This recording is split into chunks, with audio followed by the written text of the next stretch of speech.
हम पुरान गाइले तू नया गावे संगीत गाइले रे पुरान के वीडियो खींच के डालने वाला यूट्यूब पर तो ताहरा यूट्यूब पर ताहरा से ज्यादा हमारे व्यूअर बा हमरा के देखे वाला लोग बा का है ई सोना है ताहार गोबर हो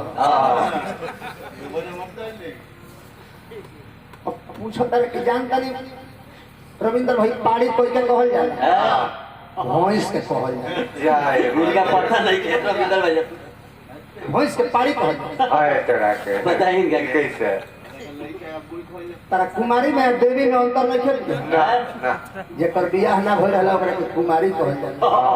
आ बियाह हो जाला ओकरा में देवी लाग जाला हाय वही तरह भैंस में पाड़ी में अंतर बुझो जब बाबू दूसरा मत थके अच्छे को गीत में निकल देवर दी है रंग रंग के गाड़ी गाड़ी के कोनो रंग होला जी लाल पियर हरिहर उजर करिया कोरो के गाड़ी हो ओए शहीद बाड़ा सुन दिया कुछ और गाती लो कुछ और बोल दी लो नाव का ब्याह हां नाव का ब्यास और नया गावे हला हमने के पुराने कहानी सुन अच्छा हम पुरान गाइले सुजीत तो खोला बिना मुई दे भी कहे ना मत बोला पागल तो आइए कि जाते ना ध्यान महीना में 13 से 10 गो प्रोग्राम अधिक के हो 13 से तनी अधिक के पैसा लेकर हम गाइले एक पर ध्यान देना का है नया पहिरबो और में क्वालिटी ना रही नए पहनबो आ तेरी कॉटन के पहनबो तो ओकर मान्य नहीं खे मान्य नहीं खे नया पहनो बाकी मखमल पहनो खादी पहनो ओकरा इज्जत में और तेरी काट के इज्जत में दोनों में अंतर बाकी ना मारी हवा दिया रिटर्न काट के लगाओ तो बड़ा छाता तो बढ़िया से लगवा लो ध्यान दो हेलो चलो भैया माता सरस्वती मंथरा के मंदिर घुमा दी हली मंथरा चल गई के कई की आ जाके के कई से कहली के कई तो हर राजा जी भइले धोखेबाज रतिया देखा पुरान का कहानी के गाने होला राम के माई राजा जी के मोरले बाड़ी मतिया जवन जवन कहत बाड़ी तब में करस बतिया राजा चलले एगो चाल भरत के भेजले ननिहाल अपना राम के बोलई है युवराज रनिया अरे महाराज तोहरे मारो तहरा 100 दिन के बेटा के राजा बनावे जाता रे तहरा बेटा भरत के मामा की हाथ भेज देले बाड़े तेरा संग हाथ होता महारानी खिसिया गल के चुप और भी कहे की तोर जीव खिंचवा ले मंत्रा कली की जा हम तो तेरा नैहर के हैं यही से तेरा के निमन बात बताओ तने बाकी राम राजा बनी है तो नौकरानी रहे अब हरथो राजा बनी है तो नौकरानी रहे बाकी तू तो ये मेरा 100 दिन के बेटा राजा बन गई है वो दिन दूधावा के माछी होई गई लेकिन जब सरस्वती मैया के कोई के मती घुमा दी तब के कोई के बात निमन लागे बड़ी किरे मंत्रा कोनो उपाय बताओ तो उपाय बतौली कि हर दू गो वरदान देवे के कहले में तहर मोरो राजा दशरथ जी जा वरदान मांगा तो कोप भवन माने प्राइवेट घर ना होला भवन माने होला घर आ कोप माने होला खिसिया रूसना माने रूसे वाला घर का नाम है कोप भवन कोप कोप मने होला खिसियाई अब भवन मने होला घर तो कोप भवन मने रूसे वाला घर के नाम है कोप भवन वो घर में चल जाइबो तो लोग जान जाए कि ई रूसल बाड़े अच्छा है ई रूसल बाड़ी कोप घर माने प्राइवेट घर ना हो प्राइवेट बात करे वही घरवा में जाके पगली के भेष बना के बैठ गई और राजा के पता लागल तो राजा धावल जाता रे डर के मारे पाँव आगे में खेपड़ हिम्मत बांध के गईले और रानी के प्रशंसा करता अरे हे गजगामनी हे सुमुखी हे कोमल नयनी हे मृग नयनी हे कोमल बहनी आज इस शुभ मुहूर्त में तुमने ये क्या दशा बना रखा है क्या बात है कि बोलता है अरे बोलता है फूल बारू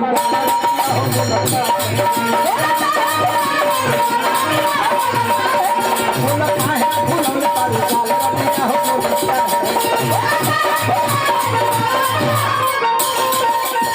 फूल फूल गुल लगा लगा है घूमी रहिले पवन कारण तहर दशा ऐसन भइले बोलता है फूलल बसर के बाल रमिया हो बोलता चाही तब कहले कि हे नाथ रौरा से पूछो मांगल चाहता सच बतिया सुनिए राजा जानी महारानी मांगो मांगो मांगो हम चक्रवर्ती राजा हैं तरह के काम ना दे सकेंगे कहने की मांगे बाकी बाकी मानव अपना बो बेटा राम के क्रिया खा के कहबो कि जौन मांगे तो दे देबो तबे मांगे तो राजा कहले कि अरे महारानी क्रिया खा के कहता बोल बेटा के रघुकुलरी त सदा चली आई प्राण जाई पर बचन न जाई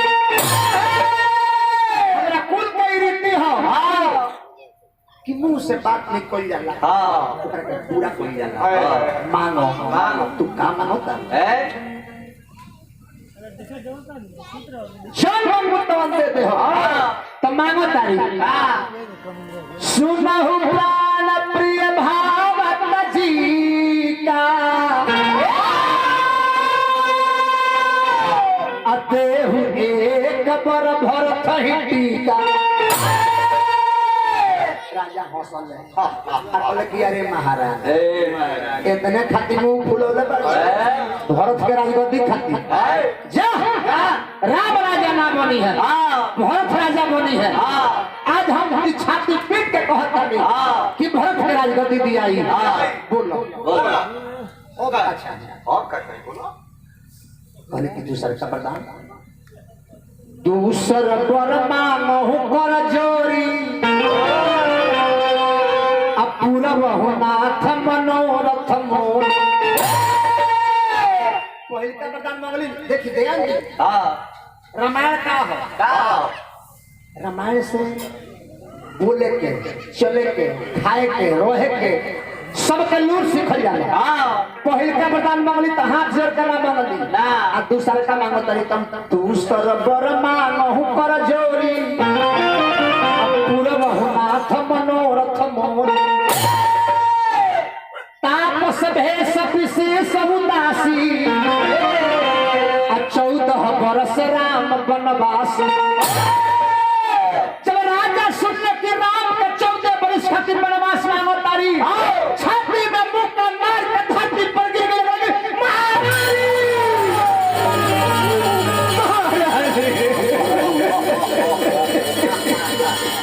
महारानी महारानी राम के वनवास मत मांगो, भरत के राजगद्दी मांग लेलू, हमरा कोनो कष्ट ना भइल, लेकिन राम के वनवास मांगू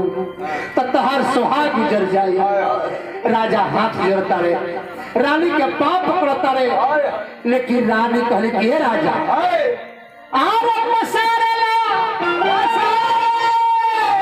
हरण के साउंड कम करो, हरण के आई को कम करो, पसारे लो अरे नारी जैसा ना खाला पसारे, नारी जैसा ना खाला पसारे, मेहरारू जैसा रोवा पारा तोहर खानदान के राजा दधीची रहले आपन हड्डी कोदी हलेता, अरे तोहरे खानदान के हरिश्चंद्र रहले सेवले मोर भट मसा, अब बेटा में हरिया अपन बेच दिहले,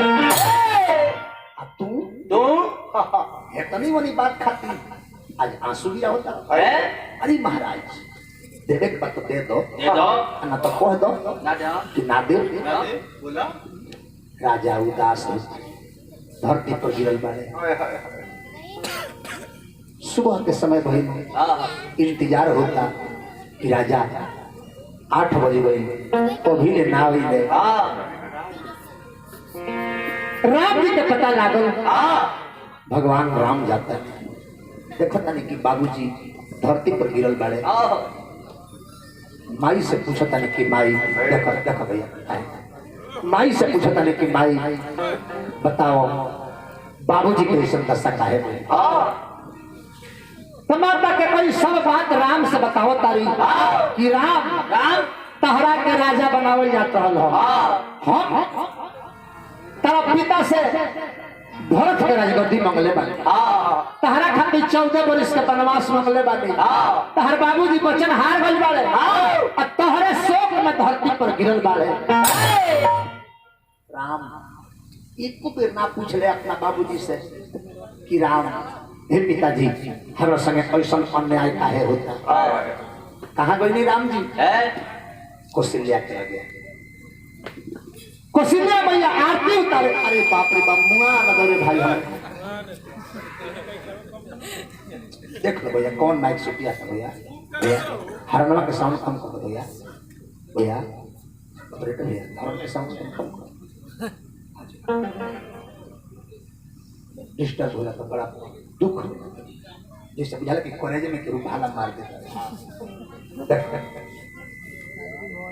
अब मैंने सोचा हरण के साउंड हरण को अब ढेर दूर के लोग ना आई, तेजी के लोग रहे। देखो देखो अपन अपन माइक बंद कर, देखो कौन से हल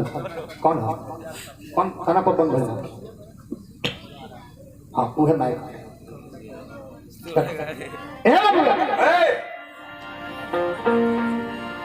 माता कौशल्या के लगा प्रभु श्री राम जी जाता नहीं, माता कौशल्या आरती उतारे अवतारी, भगवान कहता नहीं कि हे माता आरती हमार मत उतार, पूरा सब सिटिया बुझ गए। माई हमरा के बाबूजी अयोध्या के राज नहीं खी देले, बाबूजी हमरा के वन के राज देले बानी, हमरा के वन में जाए दो, आरती बहुत के उतरी हो, मिठाई बहुत के खियई हो। भगवान राम माता के प्रणाम करता है, कहता है कि आशीर्वाद दो, पिता के वचन के पालन कर सके। माता कौशल्या रोवतारी हो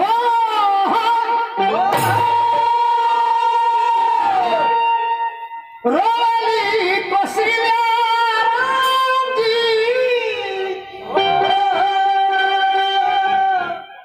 जाले जो बाबा से कोई से राखो बबुआ बिन परनवा हो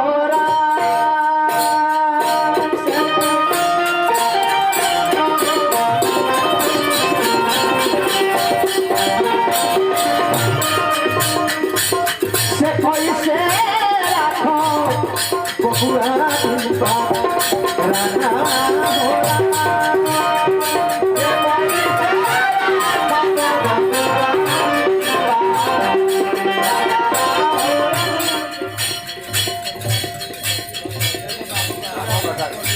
दान में 51 रुपये का धनराशि प्रदान हुई। भगवान से प्रार्थना कर शुभकामना। कौशल्या मैया रो मारी राम वन में जाए के तैयार बा के कोई ना बुझली मोतिया हमारा से कोई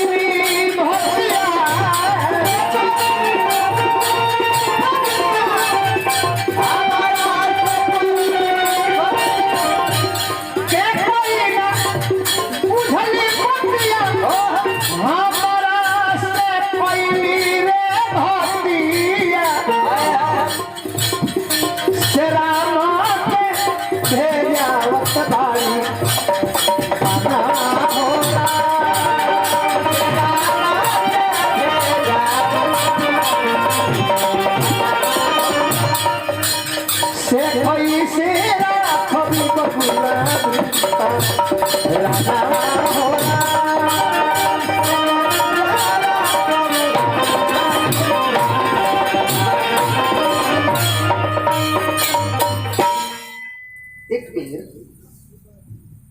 अकबर एगो 5 फीट के लकीर पार धले देवाल से। अब बीरबल से कहले कि बीरबल ये लकीर के मिटावे को नहीं थे, अब बिना मिटौले एकरा के छोट बना देवे, बिना मिटौले छोट बना देवे। माने लोग कहे कि छोट बा, तब बीरबल कहले कि कौन लमहर बात। अकबर के लकीर 5 फीट के रहे, तब बीरबल वही जाएगो 8 फीट के लकीर पार दहले आ कहले कि देखी राउर छोट बा हमार बड़ बा, देखी सुजीत बा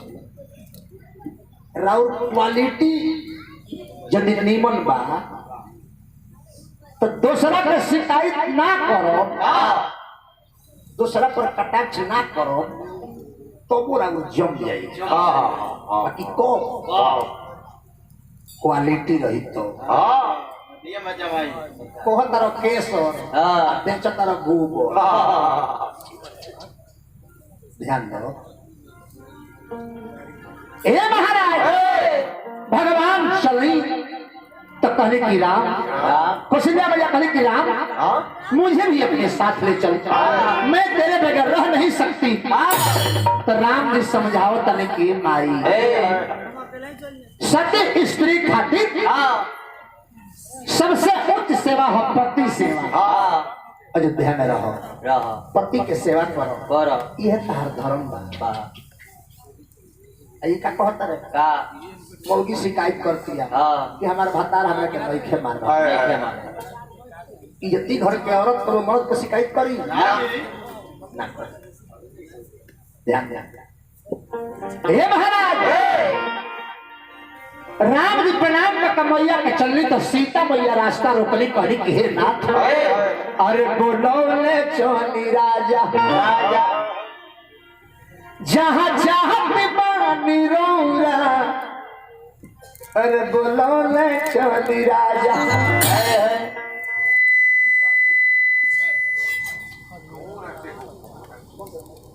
हरे रौरे के संगे संगे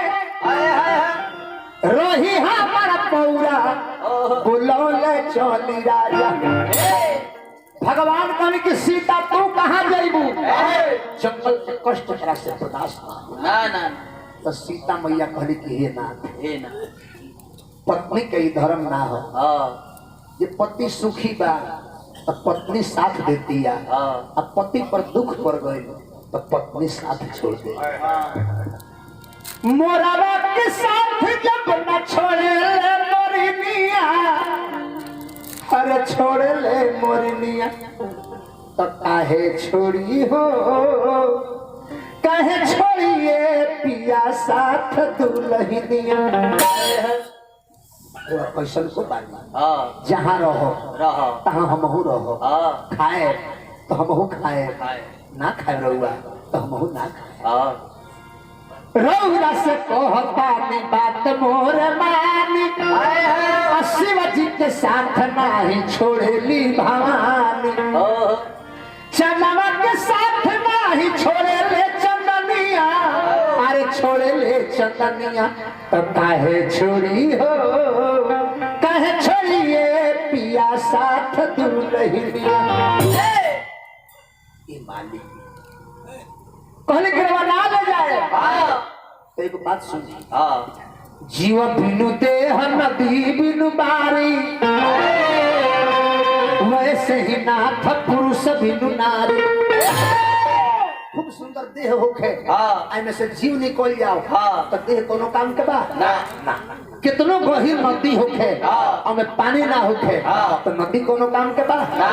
कोनो काम के नहीं के। ओहना ने कितनो सुखी मेहरारू होखे, सुंदर होखे, सुशील होखे, अब पति ना होखे तो पत्नी कोनो काम के दिया देखे कोनो काम के वो ना ले जाई तो हमार देह अयोध्या में रह जाई, हमार जीव रहुआ संग ही चल जाए। लेके चल देनी भगवान जानकी मैया। लक्ष्मण जी रास्ता रोकता रहे, कहते रहे कि हे भैया संग ही हम चले रौरा बिना आरा तो सड़क हम संग ही हम चले।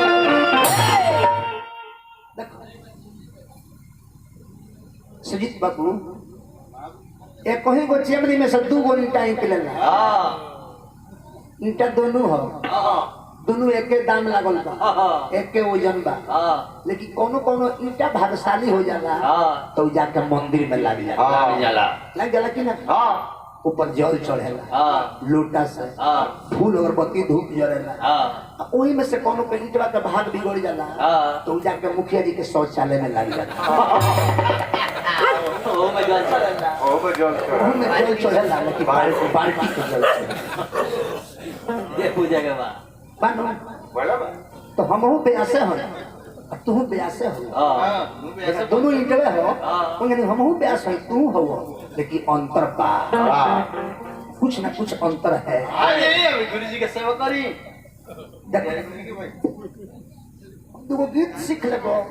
गुरु के सेवा ना करबो, गुरु के पैर ना दबेबो, समय ना बीतेबो तो कहां से पोइबो। वाणी में हो सकती होना चाहिए कि मुख से पानी निकल जाए तो पब्लिक सुनने वाला का बुझाओ कि हाँ केहू बोलत।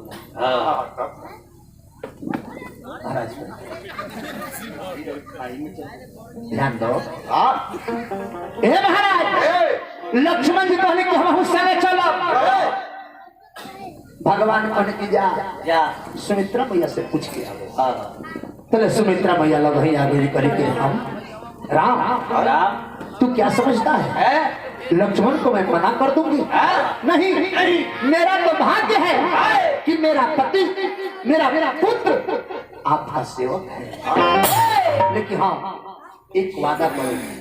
कि जैसे मैं आज अपने पुत्र का तुम्हें सौंप रही हूँ, ठीक 14 वर्ष के बाद मुझे लौटा देना है। राम सीता लक्ष्मण खूब वन में चल जाए।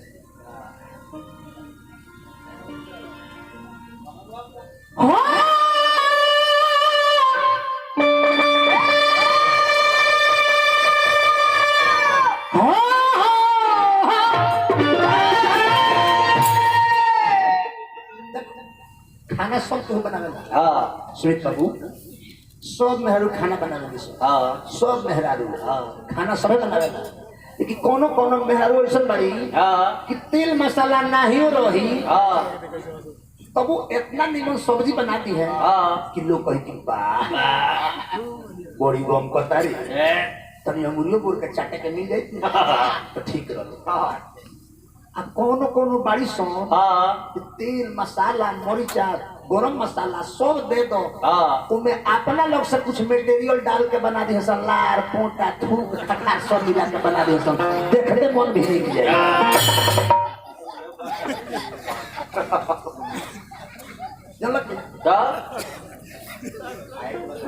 रोगों करेला सब के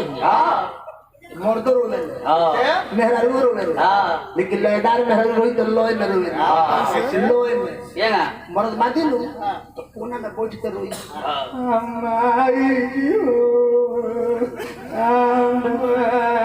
आईबा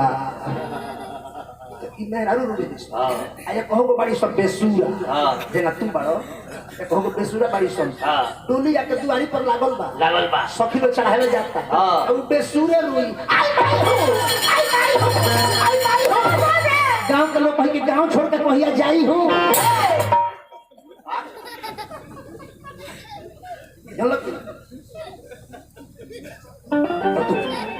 और हमरा का हंसत रहे ई शास्त्रीय संगीत गावत रहे एकर मार्केट बा एकर मार्केट नहीं खे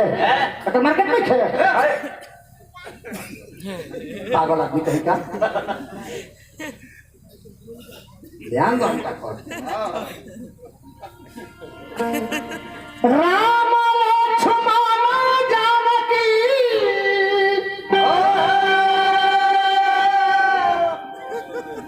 राम लक्ष्मण जानकी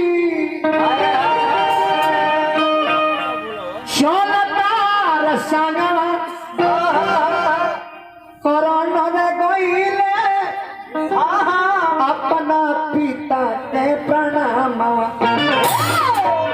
राम लक्ष्मण जानकी एक साथ में खूब भवन में जाकर पिता श्री राजा दशरथ के प्रणाम करे खातिर और राजा दशरथ के जब नजर पड़ल तो राजा दशरथ जी डबडबाए लगने रोवे लगने कहने की राम राम राम राम मैंने इसे तुम्हें वनवास दिया था ये लक्ष्मण कहाँ जा रहा है ये जानकी कहाँ जा रहे हैं जानकी मैया कली की पिताश्री जैसे मछली बिना पानी के नहीं खा सकत वैसे जानकी सीता बिना राम के नहीं रह सकत पिताश्री हमरा के आज्ञा दिहल जाए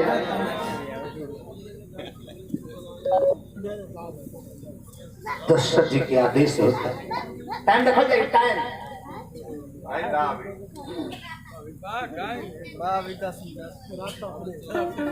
देखो तो